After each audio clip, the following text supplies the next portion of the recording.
بسم اللہ الرحمن الرحیم۔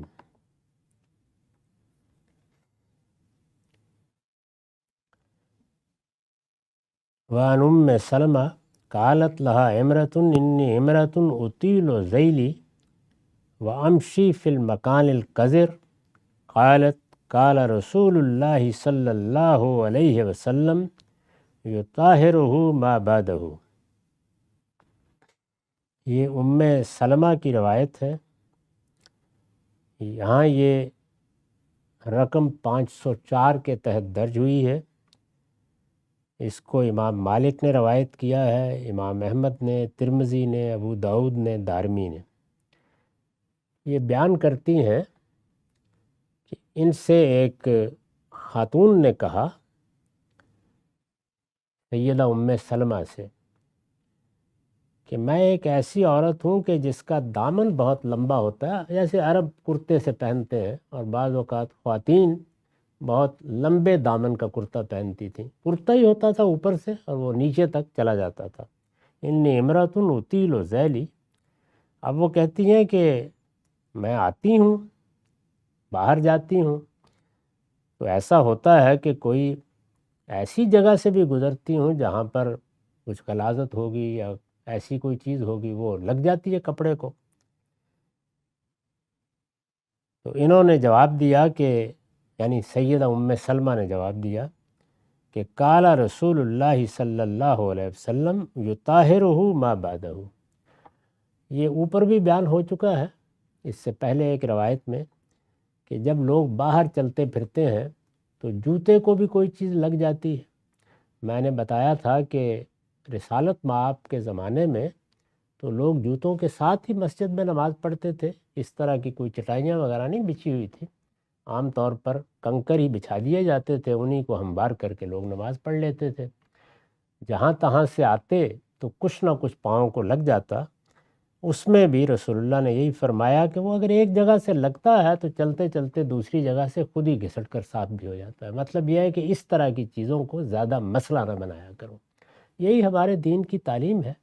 اسی سے ہمارے فقہا نے یہ مسئلہ پیدا کیا ہے کہ بعض چیزیں عموم بلوہ کی صورت اختیار کر لیتی ہیں، یعنی ان سے بچنا ممکن نہیں ہوتا۔ دائیں بائیں سے ان کا ایک ظہور ہو رہا ہوتا ہے، بارش ہو گئی ہے، کیچڑ ہے، اسی میں چل کے مسجد میں آنا ہے، تو ایسے موقعوں پر زیادہ تشویش میں مبتلا نہیں ہونا چاہیے۔ بس جتنی پاکیزگی حاصل کرنا ممکن ہے وہ حاصل کر لیں۔ اس طریقے سے اللہ تعالیٰ اس کو قبول فرماتے ہیں۔ تو یہی یہاں پہ انہوں نے کہا، اور اس سے استدلال کیا کہ تم زیادہ تشویش میں نہ پڑو۔ جوتوں کے بارے میں بھی یہی فرمایا تھا کہ اگر ایک جگہ سے کچھ لگ گیا دوسری جگہ سے خود ہی پاک زمین پر چلتے ہوئے صاف ہو جائے گا۔ تو تمہارے دامن کو بھی اگر کوئی چیز لگتی ہے اور وہ زمین کے ساتھ تھوڑا گھسٹتا ہوا آتا ہے تو صاف جگہ سے بھی اسی طریقے سے صاف ہو جائے گا۔ بس یہی کافی ہے، دھونے نہ بیٹھ جاؤ۔ اس طرح کے معاملات ہمارے دین میں اس شدت کے ساتھ زیر بحث نہیں ہوتے۔ تو یہ انہوں نے رسول اللہ کا جو ایک فتویٰ تھا یا آپ کی ایک رائے تھی، اس سے استدلال کر کے ان کا اطمینان کر دیا۔ قال المقداد بن مادی کرب قال نہا رسول اللہ صلی اللہ علیہ وسلم عن لبس جلود السباع والرکوب علیہا۔ یہ ابو داؤد کی اور نسائی کی روایت ہے، یہاں اس کا رقم 505 ہے۔ یہ بیان کرتے ہیں کہ رسول اللہ نے اس بات کو پسند نہیں کیا کہ لوگ جانوروں کی کھالوں کے لباس بنا کر پہنے یا ان کی زین بنا کر اس کے اوپر بیٹھیں۔ عام طور پر جو درندے شکار کیے جاتے ہیں اور ان کی کھالوں سے لباس بنائے جاتے تھے، یہ بڑی شان و شوکت کی علامت ہوتے تھے اس وقت۔ نہ ہر آدمی شیر چیتے مارتا تھا، یہاں سباع ہے درندے، تو ان کی کھالوں سے لباس بھی بناتے لوگ، جیسے کہ اب بھی آپ نے دیکھا ہوگا بعض لوگوں کے ہاں جانماز بنی ہوئی ہوتی ہے، اور اس میں کوئی پاکی یا پلیدی زیر بحث نہیں ہے، بلکہ ایک خاص طرح کا استکبار پیدا ہوتا ہے آدمی کے اندر، تو اس سے آپ نے روکا۔ یہ تکبر کے باب کی چیز ہے، لیکن ہمارے ہاں لوگ جو عام طور پر اس کو اس زاویے سے دیکھتے ہیں تو انہوں نے اسی باب میں اس کو نقل بھی کر دیا ہے، تو میرے نزدیک اس کی کوئی وجہ نہیں۔ وعن ابی الملی ابن اسامہ نبی عن النبی صلی اللہ علیہ وسلم نہان جلود السبا، نبی صلی اللہ علیہ وسلم نے اس سے منع فرمایا کہ درندوں کی کھالیں ان تفترش، بستر بنائے جائیں ان کے۔ یہ بھی بالکل وہی چیز ہے، جبکہ آگے بالکل واضح ہو جائے گا کہ اس سے نہیں روکا گیا کہ ان سے پاکیزگی پیدا نہیں کی جا سکتی، یعنی کھال کو اگر دباغت دے دی جائے تو پیچھے بھی بیان ہو چکا ہے، آگے بھی روایتوں میں آ جائے گا، وہ پاک ہو جاتی ہے، وہ پہلو نہیں ہے اس کا۔ اس میں بتایا ہے آپ نے کہ اس طریقے سے ان کو پاک کر لیا کرو اور پھر تم ان کو استعمال کر سکتے ہو، لیکن دباغت سے پہلے البتہ استعمال نہیں کرنا چاہیے، جب تک کہ خاص طریقے سے ایک کیمیاوی عمل سے ان کو پاک صاف نہ کر لیا جائے۔ تو پاکی صافی کا تعلق اس واضح عمل سے ہے، یعنی جس میں کسی چیز پر کوئی اگر غلاظت لگی ہے یا وہ پوری طرح ابھی خشک نہیں ہے تو اس میں تو ظاہر ہے ہر آدمی عقلی طور پر بھی محسوس کرے گا کہ اس کو صاف ہونا چاہیے۔ چنانچہ پیچھے ذکر ہو چکا ہے اور آگے پھر ایک روایت آئے گی جس میں یہ بیان کیا گیا ہے کہ اس سے کوئی فرق نہیں پڑتا کہ وہ حرام جانور کی کھال ہے یا مردار کی کھال ہے، آگے اس کا باقاعدہ ذکر آ جائے گا۔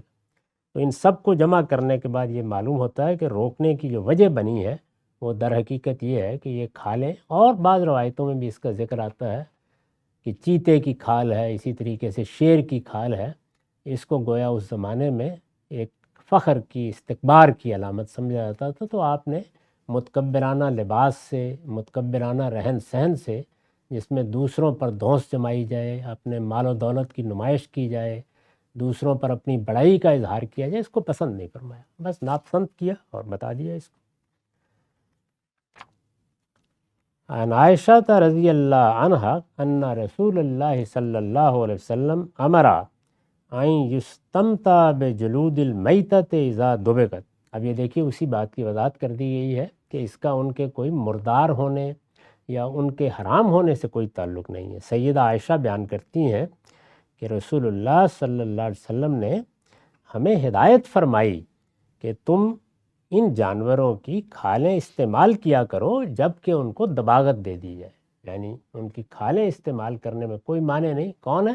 مردار جانور، حرام تو وہ ہیں لیکن ان کے بارے میں فرمایا ہے دوسری جگہ کہ ان کا کھانا حرام ہے، ان کی کھال کے اس طرح کے استعمالات حرام نہیں ہیں۔ تو درندوں کے معاملے میں یہ تھا کہ میں بڑا شکاری ہوں اور دیکھو میں نے 2 شیر مارے ہوئے ہیں، وہ اس زمانے کے تمدن کے لحاظ سے بڑی چیز تھی، اب بےمانی ہو گئی ہیں اس طرح کی باتیں، اور چیزیں اس کا ذریعہ بن گئی ہیں، تو اس پہلو سے اس کو روکا ہے، لیکن یہ اس باب میں اس کو لے آئے ہیں۔ عن میمونت قالت مر علی النبی صلی اللہ علیہ وسلم رجال من قریش یجرون شاۃ لهم مثل الحمار فقال لهم رسول اللہ صلی اللہ علیہ وسلم لو اخذتم احابها قالوا انها میتہ فقال رسول اللہ صلی اللہ علیہ وسلم یطاہرها الماء والقرض۔ احمد ابو داؤد کی روایت ہے، یہاں اس کا رقم 510 ہے۔ سیدہ میمونہ بیان کرتی ہیں کہ رسول اللہ صلی اللہ علیہ وسلم کے پاس سے قریش کے کچھ لوگ گزرے اور وہ اپنی ایک بکری کو گھسیٹتے ہوئے جا رہے تھے، ایک گدھے کی طرح، یعنی کافی بڑی تھی۔ تو رسول اللہ صلی اللہ علیہ وسلم نے دیکھا تو فرمایا تم نے اس کی کھال کیوں نہیں اتاری؟ قالوا انہا میتہ، انہوں نے کہا کہ یہ تو مردار ہے، مر گئی تھی، یعنی یہ ذبح نہیں کی گئی۔ فقال رسول اللہ صلی اللہ علیہ وسلم یطاہرها الماء والقرض، کہ بھائی وہ قرض اور پانی لو اور اس سے اس کو صاف کرو کھال کو، اس کے بعد استعمال کر لو۔ قرض ایک کیکر کی طرح کا درخت ہوتا تھا، ایسے ہمارے یہاں نیم کے پتے ڈالتے ہیں تو اس سے سمجھا جاتا تھا کہ بہت صفائی ہو جاتی ہے، دباغت دینے کا طریقہ ہوگا۔ تو آپ نے فرمایا کہ کوئی مسئلہ نہیں ہے، تم نے اس طرح کیوں نہیں کر لیا اور پھر اس سے فائدہ اٹھاتے۔ تو یہ واضح ہو گیا بالکل کہ اصل چیز اس کا حرام ہونا یا وہ پہلو نہیں ہے، بلکہ اسی لحاظ سے آپ نے منع کیا، مزید واضح کیا انہوں نے۔ وان سلمت ابن المحبک قال ان رسول اللہ صلی اللہ علیہ وسلم جاء فی غزوۃ تبوک علی اہل بیت فاذا قربۃ معلقہ فسال الماء فقالوا یا رسول اللہ انہا میتہ فقال دباغها طہورها۔ یہ بھی احمد اور ابو داؤد کی روایت ہے اور یہاں اس کا رقم 511 ہے۔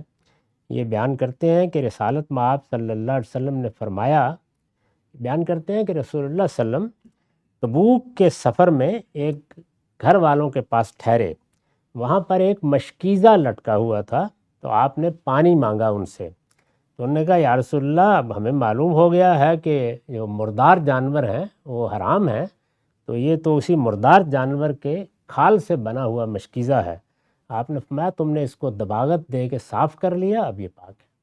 تو اس سے بالکل واضح ہو جاتا ہے کہ اصل بات کیا ہے، لہٰذا اس کو اس کے محل میں رکھ کر ہی سمجھنا چاہیے۔ وآخر دعوانا الحمدللہ رب العالمین۔